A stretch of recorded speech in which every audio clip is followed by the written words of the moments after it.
Testing. Hey everybody, I'm Tom Vasel.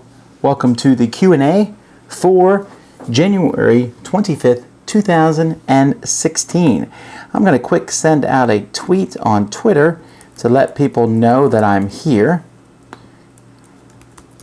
Now, I actually started a couple minutes early. So, sorry about that. I don't know that early is a bad thing. Now, what we're going to be doing is we're going to be taking questions. Now, I'm going to be doing this in two ways. We're going to be using a program called Q&A. It's actually spelled K-I-U-N-E-I. There's a link in the description of the video.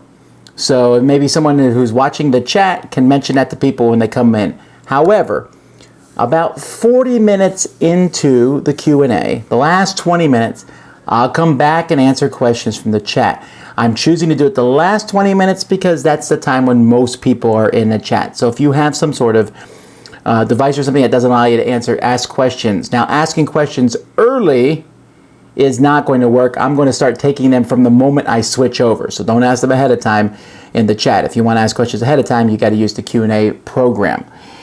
So we're going to get started. I'm going to go over to the Q&A, and then I'll come back here and answer questions later on. So over there, remember you can upvote other people's questions and ask your own questions, but let's get started on these. First of all, and I don't know what it is, guys. I got some kind of ringing in my ears. Anyhow, what are we, your audience? Are we the Dice Towerites, Dice Towerians, Dice Tower peasants? Are we vassals to Vasel? Well, as humorous as I'm sure it was for you to write all that, I don't know. Yeah, we thought of Towerites in the past, but I don't know. I just like folks. I don't know that the fans of Dice Towers need to call themselves anything. The vassals thing is really, that would be very pretentious of me to think something like that. So, how do you as a Christian justify playing games where demons and witches are not evil? Well, they're usually evil, but let's say there's witches and wizards that are often not evil. Demons are good sometimes, maybe? I'm trying to think of a game where they are good. But let's say wizards and witches where they're good. The thing that I find here as a Christian is that where the Bible commands people not to be witches and wizards, the witches and wizards there are people who are very different than the wizards in games. Wizards and witches in games are they're a far cry from what you find in Scripture. In Scripture, they're like, it's more of the dealing with the occult and things like that. And in games, they're just like, it's like essentially Obi-Wan Kenobi is a wizard. He just has telepathy and mind control and things like that, and it's more of a gamery thing. I go into much more detail on this. I believe in one of the dice steeples, and Sam and Dan are handling that dice steeple. It's probably a better question for that, but that's kind of a gist of where it's at. It's really just this make-believe of the wizard and witch thing. It's not necessarily the same thing that I think the Bible teaches against.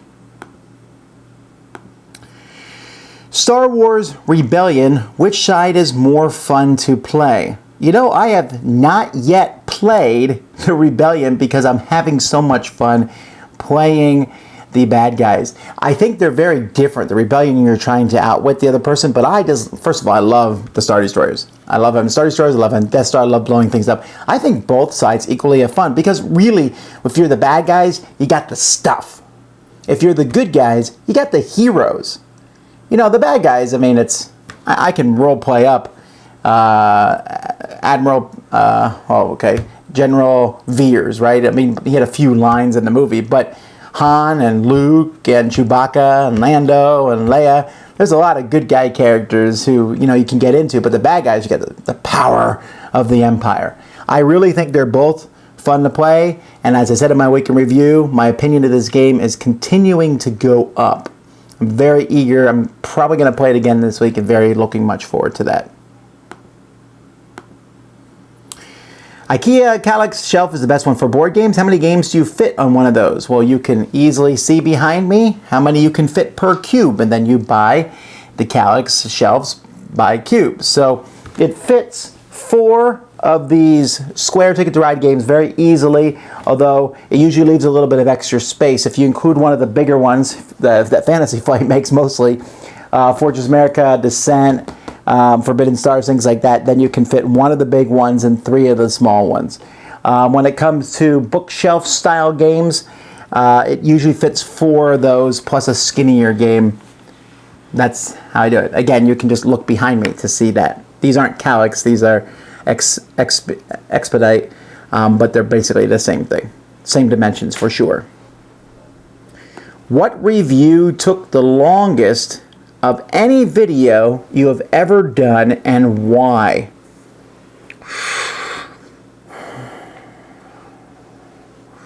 For written reviews, it was War of the Ring. I remember that specifically because I was traveling to the embassy for whatever reason, and I was writing down thoughts after thoughts after thoughts, and then I took those thoughts and regurgitated them on paper. For video games, for video reviews, I mean, any game where it's really difficult to explain the rules, some of those take a long time. That explaining, there's a lot of problems with explaining rules, right? You make any minor mistake and people jump down your throat. And you don't want to make mistakes even if people didn't jump down your throat, but it's difficult because you're trying to talk and get everything in there. So that's probably it. I've messed up on some and had to go back and redo those. So I can't think of any one specific one. I know some component drops have taken longer than others to clean up. So I'm very wary nowadays of dropping any game where I think it's going to take a while to clean up. I just recently revisited your top 10 games we hate. Of the games you have played, what is the game that is most likely to release your inner Hulk rage? What game do you like that still seems to bring out the worst in you? Any game that drags out gets me really angry. But I don't know that I would play any of those games again. This here where it says, what game do you like that still seems to bring out the worst in you? I don't know. If a game brings out the worst in me, I'm not sure I would like it. Like Risk 2210 and Diplomacy, those games get me angry and sometimes angry at other players, and I don't like that. And that's just the way that the game can be, and I don't like feeling that way. So I don't know if there's a game do I like that brings out the worst in me, but there are certainly games I do not like because they could bring out the worst in me. Fantasy Flight has been putting out amazing and very expandable Star Wars games each year. Where could they possibly go next with this license? I don't know or care, honestly. They've done what I wanted them to do. I wanted to make a galactic-wide thing. They've done the big capital ships with Armada, they've done the small ships with X-Wing, and they've done the land-based thing with Descent. I'm sure they'll find something to do next, and I'll probably go, ooh, that's neat, maybe. I wouldn't mind seeing like some sort of lightsaber type of thing, but honestly, and they've done the RPG for people who want to really get into the system, I don't know that there's anything I'm looking for. Even the new Rebellion game is amazing, and I'm sure they'll make an expansion for it, but I'm really happy with it as is. I don't even know. I'm trying to think what an expansion would add. More missions, more leaders? Expansion would probably make the game longer. I'm pretty happy with where it's at. How has Nothing Personal held up over time? Well, probably not so hot, I guess. The more I've played it, the more I've watched it played, the more I read feedback. I do read pretty much every review about the game or whatever. It could have been streamlined more. That's one of my biggest criticisms against games. Like, this game should have been streamlined. And believe me, Nothing Personal was very streamlined from where we had it. But it could be streamlined more. And someday, if I ever get the rights to it back, I will likely rework it and streamline it so it's a much shorter, I don't know about much shorter, but certainly a shorter, faster game. I still like it. I mean, I wouldn't have designed it if I didn't like it. I wouldn't be surprised in 20 years people go, oh, this game shows its age, though. All right, for those of you who are watching and coming in at just now, we are answering questions currently. We'll answer some from YouTube later on, so don't ask them there. But there's a link in the description of the video that goes to a website called Q&A, and I'm answering questions there that have been rated highly, and you can go in there and put your question if it goes up or down. Now, as I've often said, I will not answer a lot of questions in here. Specifically, I will not answer political questions. Or just any question, like if you say, what's the best of a certain category? That is exactly why we put out top 10 lists, so you can answer that. Or if you say, should I get this game or this game? Hey, we do reviews so that hopefully you can make the choice between the two of those. So anyhow, here we go. The changes announced today about Z-Man games distribution are apparently important, since it made it to the Dice Tower News. Why? What does it mean to gamers or the industry in general? Actually, that's a pretty big deal. Z-Man was exclusive with Alliance, and I have never been a huge fan. I'm not like vehemently opposed to exclusive arrangements, but it's not a big deal. I don't like it. And now they're going to 5 distributors, which is basically everyone. I mean, there's smaller ones, but you get the big 5 and you got it all. There's a lot of problems with an exclusive arrangement. Now, it's good for the company because they usually get a good deal from the distributor. They ship all their stuff to one guy and they're done with it. They don't have to worry about it. However, it is not good for stores. Game stores like, oh, I want to order it. Well, it's only from the one distributor. First of all, the distributor has a monopoly, and so they can change the price up, and what are you going to do about it? But secondly, let's say Alliance is out of it, so then, GTS has it, and they can order it from GTS. They have different ways to get the games. But if one distributor is the only distributor to have it, then basically it's not going to work. Okay, let me rephrase that. If only one distributor has it and they're out. While if multiple distributors have it, I might be able to get it in different ways. Maybe one is closer to me. Maybe I have a better working relationship with one of them. And it also just brings competition into the market. So I think that this is a good thing. It's certainly interesting because years ago, about 5 or 6 years ago, many companies were moving to that single exclusive arrangement. Days of Wonder did it. Z-Man did it. Mayfair did it. Days of Wonder in the recent Asmodee announcements are moving away from that. Now we see Z-Man pulling back from that. And does anyone care if Mayfair pulls back from that? Because the one thing that people cared about was Settlers, which is now with Asmodee, so it will be from the different distributors. This is a lot of high-level stuff, and sometimes you don't always see this, but I can promise you multiple distributors is a good thing. And it also means that company is growing. I don't think that any of these distributors are bad. Alliance is the biggest one, and so when you're the biggest, everyone else is gunning for you. But they all have their good and bad features. I've talked to publishers and said, so what do you think? And they'll say, well, this one's the most professional, and this distributor does it this way. And that's more kind of private information and stuff as you learn about them. But each distributor has their positives and negatives, and being able to shop at them as a store is a good thing. Is Star Wars Rebellion worth playing 4 players? I intend playing with my 3 kids aged 13 to 7. I don't say that you would have a problem doing it. I would never do that because it's essentially taking the game and saying you run half of it and you run half of it. Now, if the game is big and long enough, that's not a problem. But I've never been a fan of doing that anyway. I've never been a fan of saying, okay, I'm going to take this game that I was controlling this, and now you can have half. That just means I'm doing less. A multiplayer game, if you add more players in, I'm still doing the same thing with my stuff. There's just more players now and that I'm involved with. In this game, I just take the stuff and cut it in half and get half it. With kids and both sides, I think you could have a blast doing it. I don't think it would work poorly. Just for me personally, I'm not interested, but I think it would work well. 5-player conflict game, Kemet or Blood Rage? Definitely Kemet. I like Blood Rage, but with 5, Kemet really shines.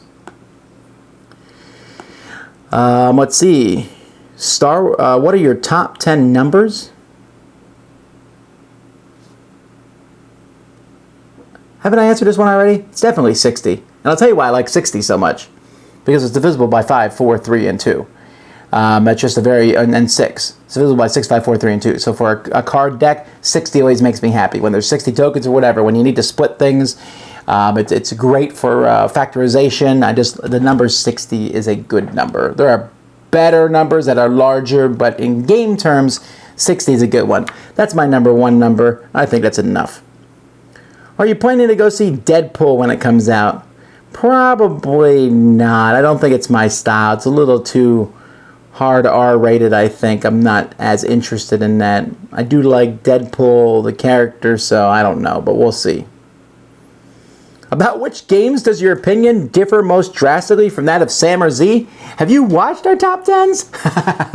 Probably Vladish Vato. I really like his games, and I think Sam thinks a few of them are okay, and Z doesn't like any of them. So probably any games that he has. They don't seem to like any of his games, I think. I really like his games, though, so it's probably that. Star Wars Rebellion or Imperial Assault? Which do you like more? People are always trying to, like... I think people are trying to justify which one do I want to get. Well, which one do you like more, Tom? Because that's the one I want to get more. I don't know. It depends what I'm in a mood for that day. Do I want to play Tactical Combat? Imperial Assault. Do I want to play this wide sweeping Rebellion and Star Wars Rebellion? Which one will rank higher in my top 100 list? If either or both makes my top 100 list, I guess you'll find out when I do it. Alright, I can't answer any questions on painting miniatures. That's a Sam question. And this movie stuff is just not interesting to me. What are a few of the older... That question is asked all the time. What's the heaviest Euro you have played and enjoyed? Probably D. Mocker. Woo! I'm ratcheting through these questions. Of course, there's 122 more questions. In the era of review scoops, I think that board game reviewers ought to disclose approximately how many times that they've played a game. Something like never. Although I don't really understand why a reviewer would never play the game and then review it, but whatever. 1 time, 2 to 5 times, 5 to 10 times, and lots of times. What are the downsides? Well, let me ask you this. What are the upsides? I can't think of any. I can't think of any upsides. Now, I know from the viewer aspect, you're like, well, yeah, because if I know you only played it 1 time, then I'm going to totally discount your review. But you know what? If you're thinking that, you are going to discount it anyway. Honestly. That's the way I've always found that people are. Should I discount? Should I also disclose how many players I played it with? And you're like, well, you didn't play it with 4, therefore your review is discounted. Do you know how many times I played your review? Enough. I know that actually sounded smug. And I apologize, I don't mean it like that. But really, that's how much I play games. I don't see any need to disclose how many times I play them. And the reason I don't is because I would never hear the end of it if I did. I really wouldn't. So it's secret. And I don't think it's that big of a deal. When I watch a review of something, I don't care how many times someone's reviewed it. If I watch a review of a movie, I don't care how many times they've watched it. And I understand, as I get many letters from designers saying, if you had played my game 20 times, but in my opinion, if you cannot see how good a game is from the first time playing through it, then that game isn't worth playing. I know people are going to argue with me on that one, and that's just a difference of opinions. But if you can't see how awesome a game is, or how bad a game is, or I guess awesome a game is the first time, then it's not awesome. Now, yes, some games get better with more plays, and some games get worse with more plays. But I really believe that the more games you play, the more you are able to recognize that faster. So, that's why. Other reviewers might disclose how many times to do it. I've heard some people say they won't, review a game until they played it 5, 6, 7 times. And that's perfectly fine. I'm not criticizing how they do it at all. I'm just saying how I do it. And I know some people aren't going to like that, but I figure that most of the people who aren't going to like that weren't going to like it anyway. Do you see Gen Con or Essen having the biggest releases this year? I don't know. In 2015, it was definitely Essen. In 2014, it was definitely Gen Con. So it'll be interesting to see this year. But I'm not really worried about it because those are still months away. Do you know any board games that use 2-person teams that are not party games? Yes. But I'm not having them come to my mind right now. But there are definitely games with 2-person teams. I don't know, maybe someone in the YouTube comments can say that, because for some reason I can't remember that. Have you played the third Time Stories case? And will there be a video of it? No, I have not played it. So, yes, there will be a video of it. Hopefully, when it comes out, I'm very, very excited about it. Have you ever considered having a designer interview segment on the Dice Tower? I don't know what you mean. If you mean On the Dice Tower audio show, I have considered and I have said no. I've actually had designer interviews on the Dice Tower, and we've done them in the past. And I'm not saying we won't do them in the future, but I almost unilaterally say no to those. And there's a couple reasons. One, all the other podcasts do it. I mean, everyone is doing it. So I don't know that I would cover much new ground. Two, designer interviews are not often that interesting. I have found that they certainly don't bring people come listen to your show unless you get Richard Garfield, Reiner Knizia, maybe Eric Lang, a huge, big designer. But for the most part, they aren't. Many times interviews turn into self-promotion advertising pieces. Now, I was very much opposed to that. That is why I moved to Board Game University, where I wanted to make interviews that were hopefully useful interviews that kind of showcase what someone has done, not what new game they're coming out with. And I'm very proud of those interviews, the short interviews at Board Game University. Unfortunately, the video side of things has hogged so much of my time that I passed Board Game University off to Joseph, and then he wasn't able to do it again, and so I haven't gone and picked up Board Game University. I would like to either do that or find somebody to continue that work because I think it's a big deal. But that's why I'm not real big on the interviews. There's a lot of interviews need to be well prepared for and well done, and interviews can be fascinating and interesting, but I just don't think, I'm not finding a spot for that on the audio Dice Tower. For video, I'm not opposed to it. I did some live ones last year from the Gathering of Friends, and I liked doing that. But again, that's still not something that's that fascinating at all the time. I think they're best few and far between, and I also think they're best when they're done with people that you want to hear about. Some person who says, hey, I'm doing my first Kickstarter. Do you want to interview me? Essentially, they're saying, hey, why don't we let's talk about my game for a long time, which is okay, but I'm going to talk about your game when I review it. There's interesting things about it. It's just that there are so many other podcasts out there already doing it that I don't know that the Dice Tower needs to do it also. All right. Just to reiterate, if you're coming in for the first time, I'm not actually answering questions on YouTube yet. I'll answer them later, but when I do answer them on YouTube, I'll say it, and at that point, I will start answering questions. So asking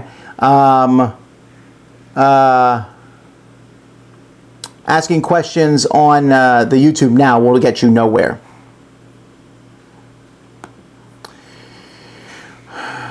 My favorite hidden movement game, that sounds like a top 10 list, so we'll get to that at some point. Royals. Okay, I have a European version of Royals from Abacus Spiel, and I love the game. Will there be any differences between this version and Dice Tower Essentials version? I believe there's a few tweaks made with the number of cards for play balance. It's not a very big thing. I don't think most people would even notice it. The cubes are now going to be little meeples. The artwork has been redone, and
All right, I think I'm back, and yes, I know the audio's out. Fortunately, I had a couple people email me about the sound. I changed the batteries right before we did this. I don't know what happened. That must be a dud battery, and that's really irritating. He's over there in the dud battery pile. I'm going to deal with him later, and I apologize about that. All right, thank you for the people who texted me to tell me that. But anyhow, let's see. I think I'm going to... Not sure. Does anyone know what question I was on?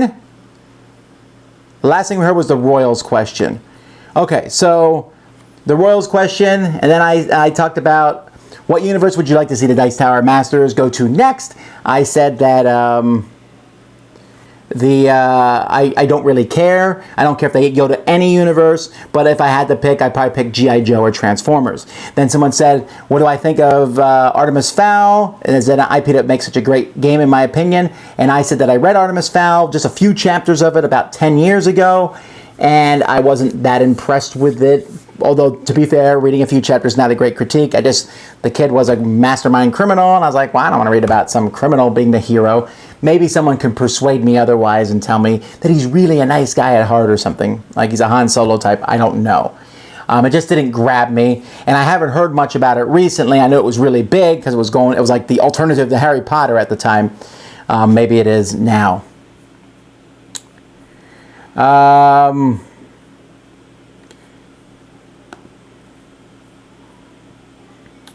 So let's see here.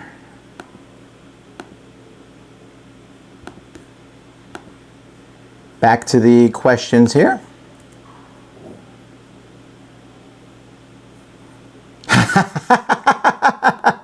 No sound is the top voted question. Yes, thank you. All right. Thoughts on the Xenosif Dreadmire? I'm sure it's fantastic, but I know I just don't follow Kickstarters that strongly. Even for games I like Xenoshift and I like Arcadia Quest, but I don't follow Kickstarters because I like that sense of wonder when I get the box and open it up. I'm like, ooh, what is this? I have a lot of fun with that. So I've read almost nothing about any games on Kickstarter. Like I know there's a lot of people talking about Scythe. It was a big Kickstarter and everything. I know nothing about the game other than the artwork looks amazing, and I've deliberately not learned more about it. Seafall, Rob W. offered to let me play test it. I did not want to. I want to get the same experience when people do when they get the boxes and stuff, and I find that to be fun for me. That's why I don't do that. Do you have a plan to evacuate Homestead, Florida in case of a hurricane? Well, I don't know where I would evacuate to. There's not many places to go to. But there are hurricane plans set in place. I know where I would go if there was a hurricane that was bad enough that made me leave my house, which would be a pretty bad hurricane. And if that happened, I would go there. I know where the hurricane shelters are, and so on and so forth. That is certainly something that is drilled into our heads when we're down here. What is better for family play, CV or Pursuit of Happiness? I think CV is an easier game. Pursuit of Happiness will probably has more stuff going on in it. Since pop culture top 10s were not part of the Kickstarter stretch goals this year, does that mean they're not going to happen? Oh no, we're still going to do them. It didn't seem like it's something that people really thought was that popular, and I knew that if we talked about it too much, someone would say, why are you wasting your time on these pop culture top 10? Well, partially, it's fun for us. It's kind of a way to do something that's not board games every once in a while, and it's also a way to get people for you to get to know us. And I know not everyone likes them, so I didn't make them a stretch goal, but yeah, we're definitely still going to do them. In fact, we've talked about some that we're going to do soon. For those, I would like to actually get more feedback on those because I would like to hear what people would like us to do. If someone goes to Board Game Geek in a guild, maybe starts a thread and says, here's ideas for top 10 lists, and then you thumb up the ones that you like. If one of them gets a lot of thumbs, there's a good chance that's the next one you'll see us do. You might see one very soon. Who knows?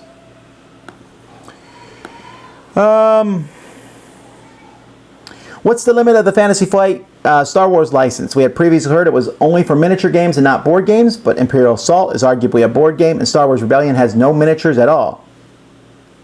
What? Did you see the review? There's like 100-something miniatures in it.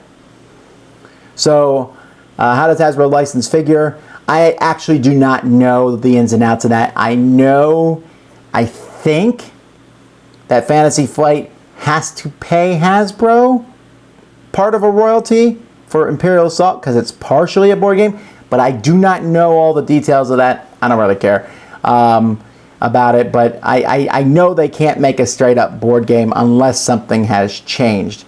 Imperial Rebellion is definitely a miniatures game, although it's essentially a board game. But you know what I mean? If you're selling it, you could sell it as a miniatures game.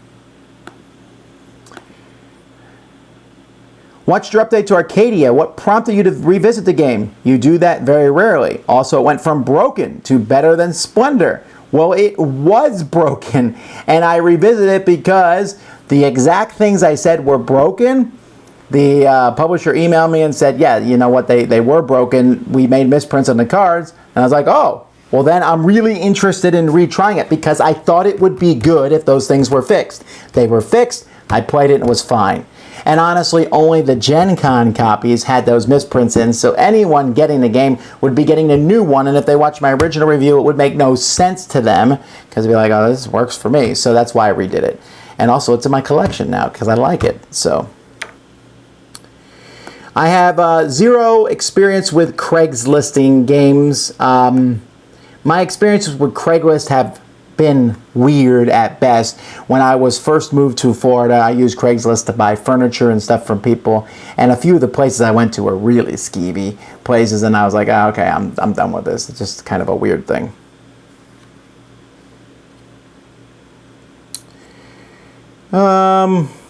Played Spectre Ops with the family recently. They aren't big gamers, and two of the four of us were getting annoyed with the fact that they couldn't find the agent to the point where they started hating the game. Stop the game when visibly annoyed or keep going. If people don't like a game, stop. Get in, get out.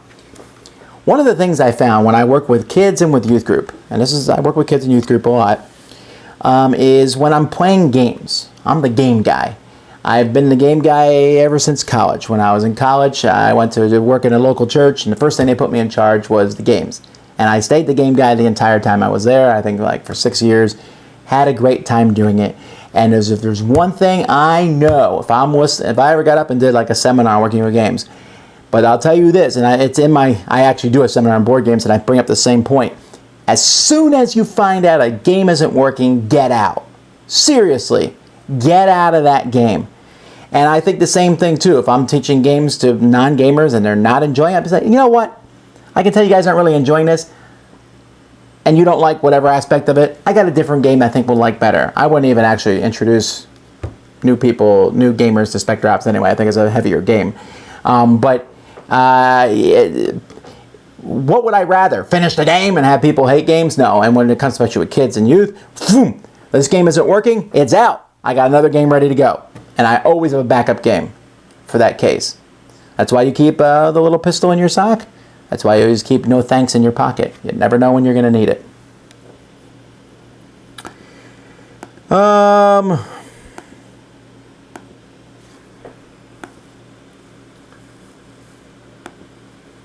I still like Xenoshift? Yes, it's still on my shelf. Would you ever start a series where you review older games? Again, if you have watched, me and Jason Levine have started a new series called Every Game is Awesome, and we are starting to review older games. We reviewed Ra last week, and this week we will be taking a look at Age of Steam. We're also going to be taking a look at newer games, but there's going to be a good chunk of older games that we will take a look back at. There's plenty for us to talk about. Let's see. How well do you think a survival horror game like Resident Evil or Silent Hill would translate into a tabletop game? I'm sure it can be done. They've already made a deck builder game, but for Resident Evil, but I don't know much more than that. I never played that one. A particular game died on Kickstarter to my great disappointment. If there's nothing about it on the company's website, where else do you think I might find information about upcoming games that drop off the radar for one reason or another? I actually don't understand that. Where would you find information about upcoming games that drop off the radar? I apologize, I guess I don't understand. Where would you find information about upcoming games? There's news sites and different sites that talk about upcoming games. If it's off the radar, well then it's off the radar. And I partially will blame, or actually a lot, blame the person who's selling that game. If their game's not on the radar, they need to get it on the radar. They need to get it out there. They need to get out the word about their game. Don't forget, for those of you coming in, for the next 7 minutes, I'm still answering questions on Q&A. Is it possible for us to record a playthrough of Star Wars Rebellion like you did with Time Stories or Pandemic Legacy? Huh. Yeah, that certainly is possible.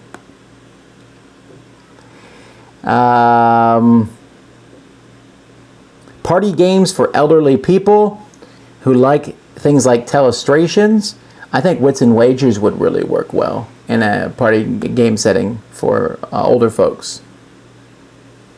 How do you feel about Dice Tower Essentials dropping City of Gears? Is there anything you can tell us about that? Well, I'll tell you that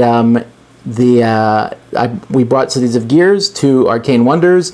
Arcane Wonders, after working on it, developing it for a while, has decided that it's not the fit. It's not a game that they want to do at this point in time, and so that they released it back to the designer. I feel excited to see where it can go. I think this game should be published, and we are currently showing it to other publishers. I will find a publisher for City of Gears. I think it's a fantastic game. You will see it come out, I'm sure, and it will be a lot of fun. Not every game that I love is going to be printed by Arcane Wonders, because they have to decide that that they want it to be published too. But I would have had it be a Dice Tower Essential. That's how much I liked it.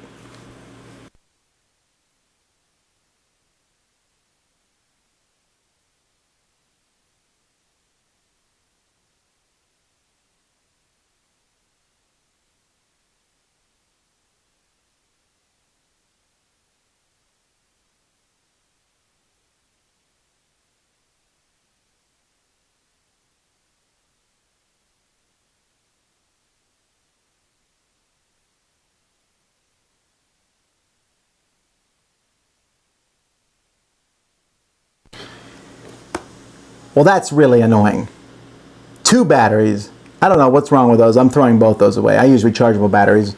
Those must be at the end of their recharge, because I charged those this morning so that we could use them today. They were fully charged, so I do not know what the problem is, and I'm very sorry about that. I really have this thing where I'm going to be checking on this and working with this battery thing. That's really frustrating because okay, anyway, that's annoying. But at least I think I caught it faster that time.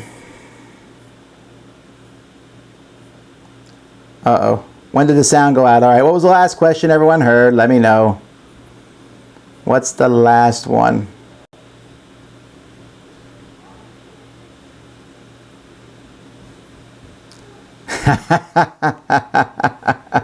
All right, what's the last question that I answered, and I'll jump back on it.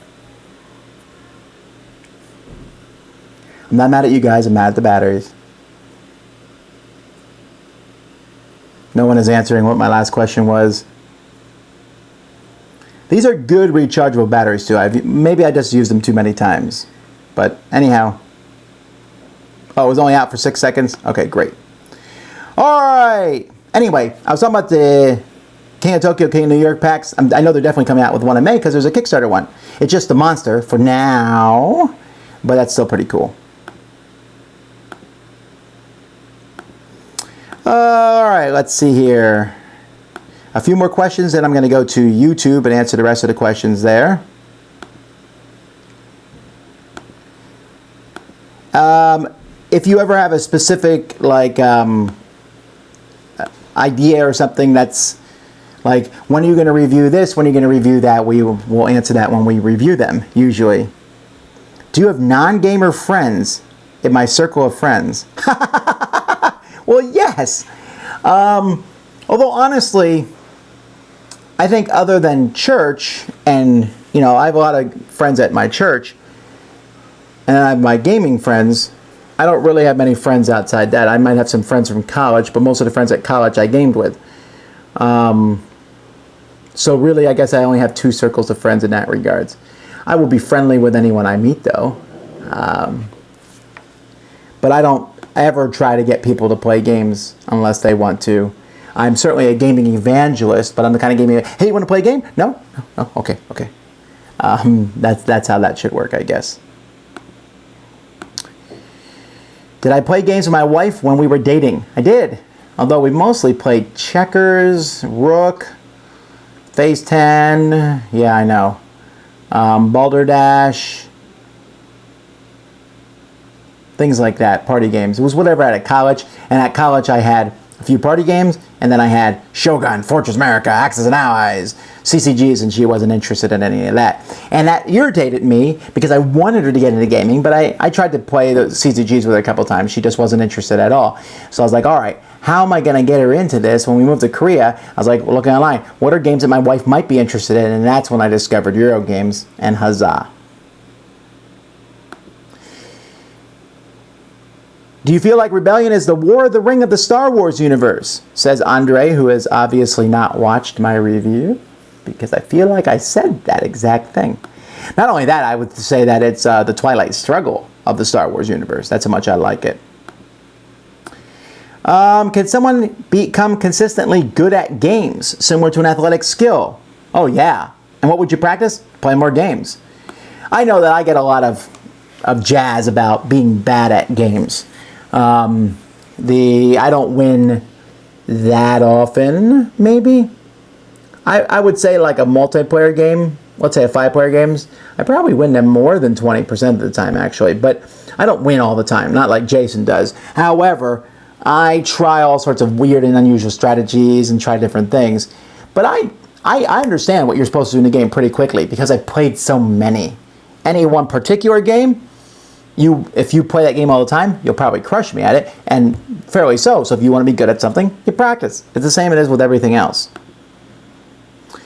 All right, we'll take just a few more questions from... What do you think about making one-time Jeopardy episode with all possible board game related topics and have different reviewers as guests? I've thought about doing something like that live at a convention sometime. I don't know if that would be interesting if people would like to watch others play a game show. I mean, obviously that's what people do all the time. But at a game convention, I always try to get the crowd involved if I possibly can. But that might be an interesting idea. Maybe I'll do that sometime in the future. We'll have to wait and see. Alrighty, well, I think we're done with Q&A. I think I've answered all the questions that had more than 7 votes for them. So we're going to shut down Q&A and we're going to move over to the YouTube comments. And on YouTube, I'm going to start taking questions right now. Any questions that anyone has asked prior to this, they're out. So if you have any questions, you can ask them in the YouTube chat and I will answer them there.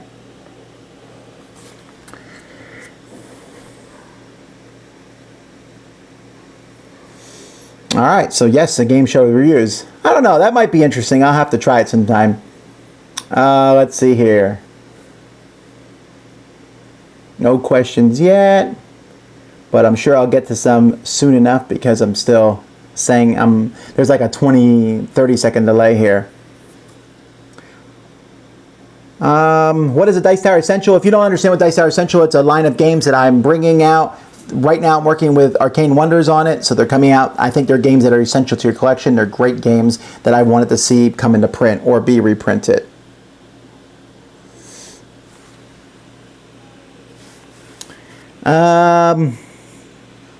Now, one of the things that's going to happen here is with YouTube, I'm going to get questions right and left, and I'm just going to go through and cherry pick the questions I'm interested in. If I don't answer your question, I apologize. If you keep asking it, that actually does not increase your chances of me answering it. Do you think Star Wars Rebellion's replayability is hampered by the static board? No, I don't think that at all. Would the randomized time? I'm actually not going to take any strategy or review ideas about the game until you've played it. You play it first and then you tell me it doesn't have replayability, because I really think it does. If it didn't have a static board, I think the whole thing would be confusing anyway. The static board is completely fine. This is like the 3rd time I've seen people seem to worry about this. The replayability is there, folks. For example, Axis and Allies has an incredibly static board, and yet I played that game hundreds of times, and that's even way more static than this one is. So, if the designer or publisher changes the rules of a game and ships them to you, will you review it again, like Besieged? Possibly. That is totally up to my discretion. Actually, it's up to our discretion whether we review a game in the first place. The way things work right now, folks, is we get hundreds of games. We really do. And we're never going to catch up on games. So we have to reevaluate, and about once a month we go down and look at all the games that we have. Maybe it's once every 2 months. All the games that we have on the shelf. We look at a few and you say, you know what? That's been here forever. We've never played it. We're never going to play it. It's out. It's not fair, but that's just the way things are going to be because we cannot review all the games. So some games, they just don't look interesting enough. So to re-review games, again, we'd have to really want to.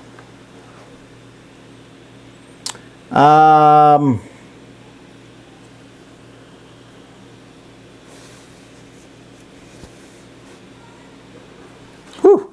Whoa. Okay, I asked for some reviews and I'm getting a ton of them.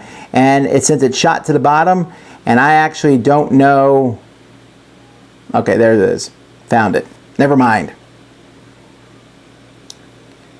Are there any plans to update the top 10 essential games list? I get asked that all the time. Yes, but I'm waiting for it to hit 1 million views first. I just want to see one of our videos get 1 million views. That'd be pretty cool. It's like at 810,000 right now. So when it gets to 1 million, we'll redo it.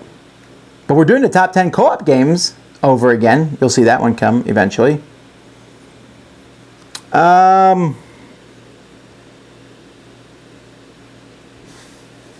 While I understand why you don't want to answer political questions because they could be divisive, I'm just wondering why you would answer religious questions because they could be divisive too. That's an ironic thing to ask, right? I very rarely answer religious questions on the show, so I don't think you have anything to be worried about. And I answered the one about witches earlier, and that was just a minor thing, and I'm pointing at people towards Dice Steeple for more info on that.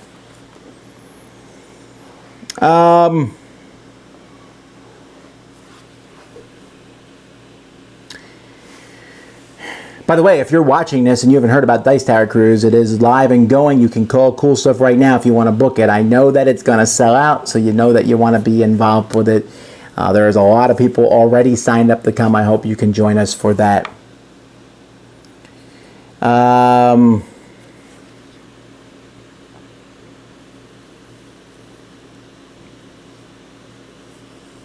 No, we're not going to sell out the whole ship for the cruise. We are just selling about 200 rooms, sorry, 200 rooms, which is 400 people. It's a good place to start, right? That's where I think we can start there. That's still pretty cool because that means like 1 out of every 6 people that I'm walking by on the ship is a gamer, or at least a relative of a gamer. I think that's neat. That's enough to make a dent, and if it's big enough, and let's say the whole thing sells out in a week. I don't think it will, but it might, let's say it did. Maybe I would work to add some more, but we only have so much gaming space right now. Now, when we get the whole ship and you can game anywhere on the ship, that'd be crazy, right? But that's still years in the future.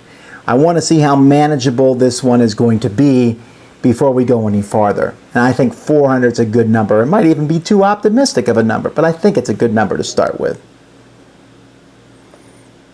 Actually, 400 is a kind of a, probably it's more than 400 since it's 200 rooms. And there's a few rooms that will 3 and 4. But then again, some people might get a room for themselves, in which case it probably is 400 people total.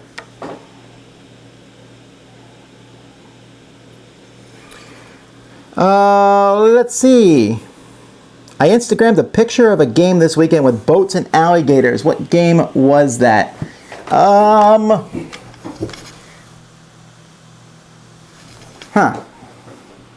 Hang on one second. I forget the name of that game. Zambezi. Z-A-M-B-E-Z-I. Zambezi is the name of that game.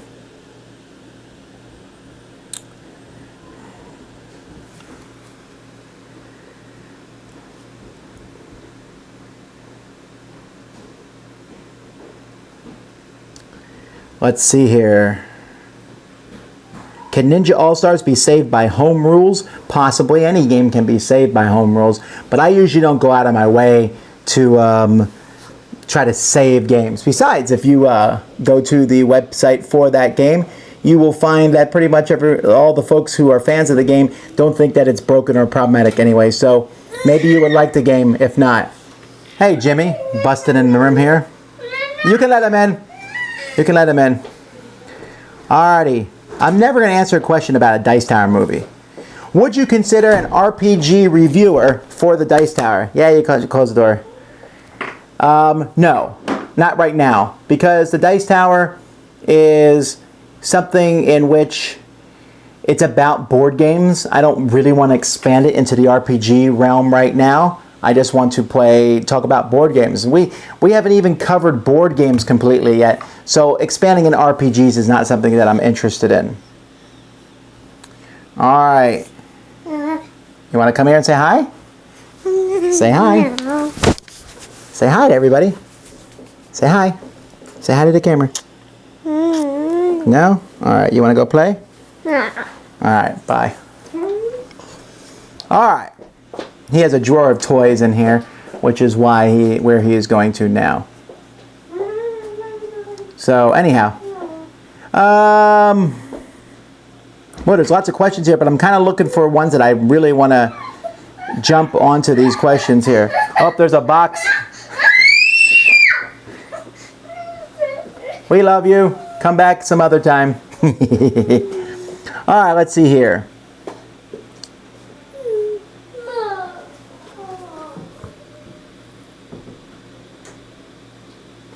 Which is most likely going to be reviewed first, Ghostbusters or Shadows of a Brimstone? Well, since we're not reviewing Shadows of Brimstone, I feel like Ghostbusters has a higher chance. And I know Sam has taken that in his pile of games to look over and possibly review. So you might see Sam do it eventually. Hey, I haven't heard much about yesterday. I forgot to look at that. That would be pretty interesting to take a look at what happened with the hotels. I know hotels went up yesterday. I'm assuming some people didn't get their hotels. I'm assuming there was a big fuss, but I did not stay on Facebook a lot. Yesterday was a bit of a somber day for us. Yesterday was the 5-year anniversary of when Jack died. I'm not going to fall over the place here in tears, but it was a big day, and he would have been 5 years old at that point in time. And so we went to the graveyard and stuff, and I forgot all about the Gen Con stuff. And actually, Board Game Breakfast was a little slower because of everything that went on yesterday. But we move on. Let's see here. No, this is a good. I guess it's a good question here because, well, Kabuki Kid's asking, shocking. Would you consider playing 1830 with Jason as a stretch goal? No. I can't even emphasize how strongly that answer is no. And I'll tell you why. And it's the same reason people are like, hey, you should get Z to play Twilight Imperium as a stretch goal. You should get Sam to play this game. Why would I want people to do things they don't like? I'm not interested in playing any 1800 games. I played a very simple one. It was too complex and not very interesting enough for me. So I'm not going to want to do that to get more money. If I wanted to do things that I didn't like to get money, there are other jobs I could be in. So, and I won't do to any of my guys either, like, hey, you need to play this game. I know you don't like it, but hey, we'll get more money on the Kickstarter. No, that's not the point. The point is that we can show you games that we think are fun and interesting. Any plans for the big 40? No, I don't think so. I don't really because I have 7 children, we have 7 big birthdays. Well, 6, because 2 of my kids are on the same day. So it's a double big birthday. But 7 birthdays, and then my wife's birthday, I try to make a big deal about that. And then our anniversary, make a big deal about that. There's not time left for my birthday. I never know what I want for my birthday anyway. It's not a big deal to make a big deal about it. They buy me cake. So that's good. My wife threw me a surprise party when I turned 7, 12. That's 12, 37. I mean 26, 27. She threw me a surprise party, which a couple people actually spoiled the surprise. And I had always wanted to be surprised. That was my thing. I always wanted a surprise party. That would be kind of cool, but my kids are too young. They would spoil it. It would never happen. Maybe when I'm older. Maybe the big 60. Besides, the 40 years old is September. That's a long ways away from now.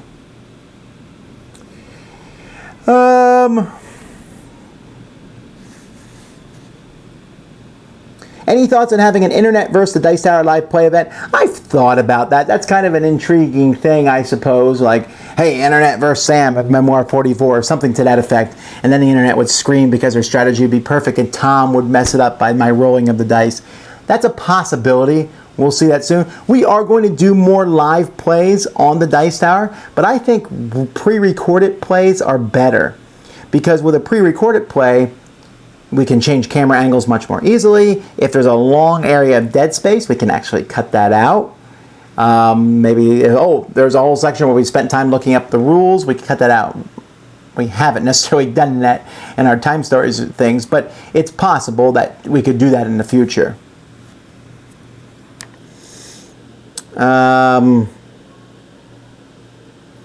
What gets you excited about a game? Usually the cover. I think a good cover shows a good game. We were just talking about that. We were going, like I said, we were going through all the games in the garage, and there are some games with just awful, awful covers. I'm like, look at this. This company doesn't want you to buy this game. That's mind-blowing. It boggles my mind how companies cannot put out the money to put a good cover on their game. In fact, sometimes it looks like they are trying to make the game look as boring as possible. Are you kidding me? Just irritates me. What's the best Korean restaurant you've been to in the U.S.? I don't remember the names. I went to a really good one in D.C. at one point. That was probably tied. There's one I went to in Niagara Falls that I thought was very authentic. Again, I don't know the name of either one of those. Will there be anyone teaching games on the Dice Tower Cruise? Well, if you play a game with me, I'll teach it to you. So I would assume so. It's a great place to learn how to play games and stuff. I just realized who the Ella Meeple is. Hello. Okay, let's see here. Do you guys go to any conventions besides Essen and Gen Con? We do. We go to the Gamma Trade Show. We're going to the UK Gaming Expo. We're going to, which one did you ask here? Dice Tower Con and Origins and a Cool Mini or Not convention. We're going to a convention in Connecticut in September, which is yet to be unnamed, which is so far unnamed. There's a decent chance we'll be at BoardGameGeek.con and the Dice Tower Cruise. That's a lot of conventions. Do I still play Magic the Gathering Arena of the Planeswalkers? Well, sure. I just played it several times recently to play with the new expansion.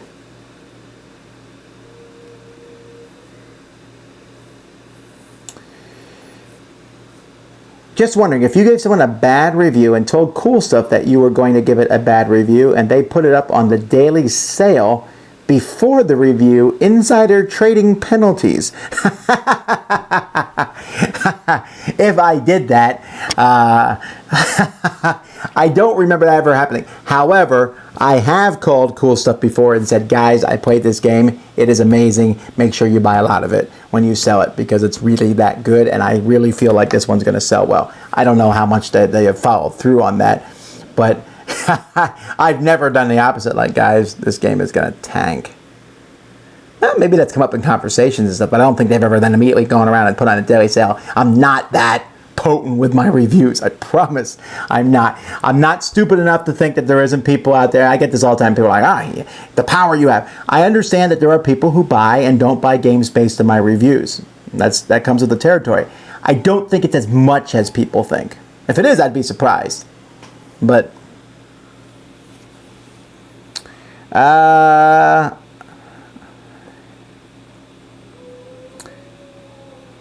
everything about making a select few of the YouTube video reviews available as podcasts. Yeah. If you go to dicetoweraudio.com, you can find some of the stuff. Very rarely do we do a review because most of the reviews we do, the audio version of them isn't going to be interesting because I'll be saying, see this, see that. But I do it with occasionally. If you go there, you can listen to those. What are my top 10 most hated foods? What a good question. What a good question. All right. Grits. If I want sand, I'll go to the beach. However, I'm going to throw right in there cream of wheat because if I like to chew food. I just don't like either one of those. Cereal in general. I know this is odd, but I really don't like cereal at all. Pretty much any of them. Some of them are more tolerable than others, but that's not necessarily cereal. I just don't like milk on food. Even milk on cookies is not.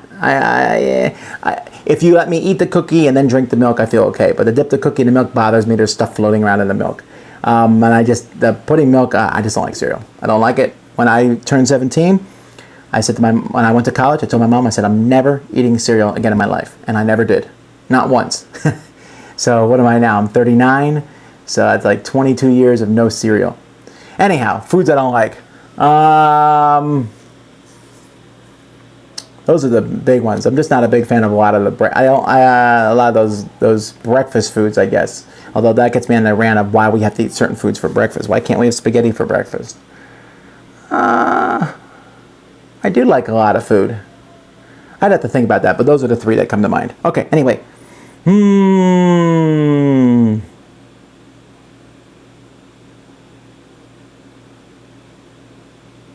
Oh, people are saying hi to Jimmy? Oh, wow. I really am far behind with the questions. Will we play lifeboats on the cruise? That's a great question. I might bring it. That would be pretty funny. And it's not even, it was funny because we were on the cruise ship and we're standing there and we're looking around and they're showing us things and saying here, and they're playing the music from the Titanic. And we're like, why? Why is this in your soundtrack collection? It just seems like an odd place to play it. How much would you value your collection behind you? $10,000? I don't know. $100? What I mean by that is, let's say it all burned down. I guess I would actually have to have a physical value on it. I don't know. And I don't really care. They're just games. I have fun with them or I don't have fun with them. The cost to replace them might be high, but I would just slowly do it over the years, I guess. I'd slowly get the games back that I liked, and maybe some of them I wouldn't get back. And I guess that would be a way to find out which games you don't get back. But $10,000, I got 300 games times 10, 3,000. Let's say times 20, 6,000 maybe? I don't know. It's not that big of a deal to me. Can you provide more information about the Connecticut Convention? As soon as I know the details, I will provide them. It's not like I'm trying to keep this a secret. As soon as I know, I will tell everybody. What kind of presents are you going to have at the Cool Mini or Not Expo? Going as press? Just going? No, we're going as press. It's going to be me, Sam, and Z, I believe, going to that one.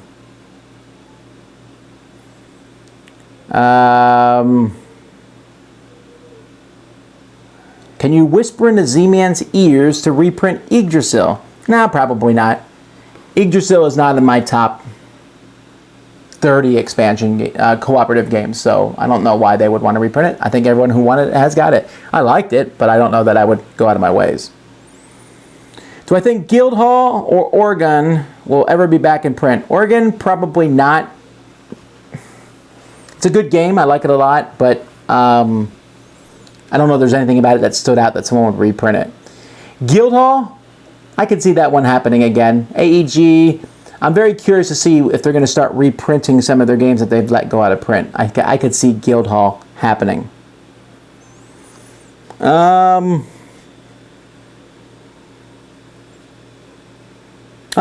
well, it's 4 o'clock. I guess that's the end of this. Well, thank you everybody for watching. I'm really sorry about these microphones. They will be punished severely. When this is over, the beatings will commence. That really irritates me. But I guess it just irritates me because I changed them this time. It's not my fault. Anyway, guys, thanks so much for watching. If you haven't seen Board Game Breakfast yet or Weekend Review, we posted those this morning. We got some top 10s and top 5s coming for you this week. I'll be doing my, I've already recorded them and they'll be edited. They'll come up sometime this week. I did my top 10, I think the best Spiel des Jahres winners and the top 10 worst Spiel des Jahres winners. So those will be going up this week. Like I said, me and Jason will be reviewing Age of Steam, so you'll see some of that coming. There's a Board Game Blender coming out on Thursday, so that's always a good show. And I think a lot of people are missing that one. It's a variety show just like Board Game Breakfast that Z does, and I think it's a great one. So keep an eye out for that. The Kickstarter ends at the end of this week, so that's good. I'm glad to have that end. It doesn't technically end because we got a whole lot of stuff to do, but that February is going to be like a kind of a reworking month. And we're talking about possibly taking a week off in February to kind of just give everyone a vacation at the Dice Tower so we can come back fully charged for when Gamma starts up in May. So there's different things that are happening. I got some reviews. I've already recorded several reviews already today. As soon as this is done, I'm going on to the next review, which is Zombies vs. Cheerleaders. I'm not even proud of this, the fact that I said that. But I'll give you this. The game is not a bad game, but that's a bad theme. So other reviews, other things are happening this week. There's some beginning of the year, so there's administrative stuff with the Dice Tower that always has to go on too. But hey, guys, once again, thanks so much for watching. I will see you next time. Until then, you've been watching the Dice Tower. Saying the same thing over and over again. So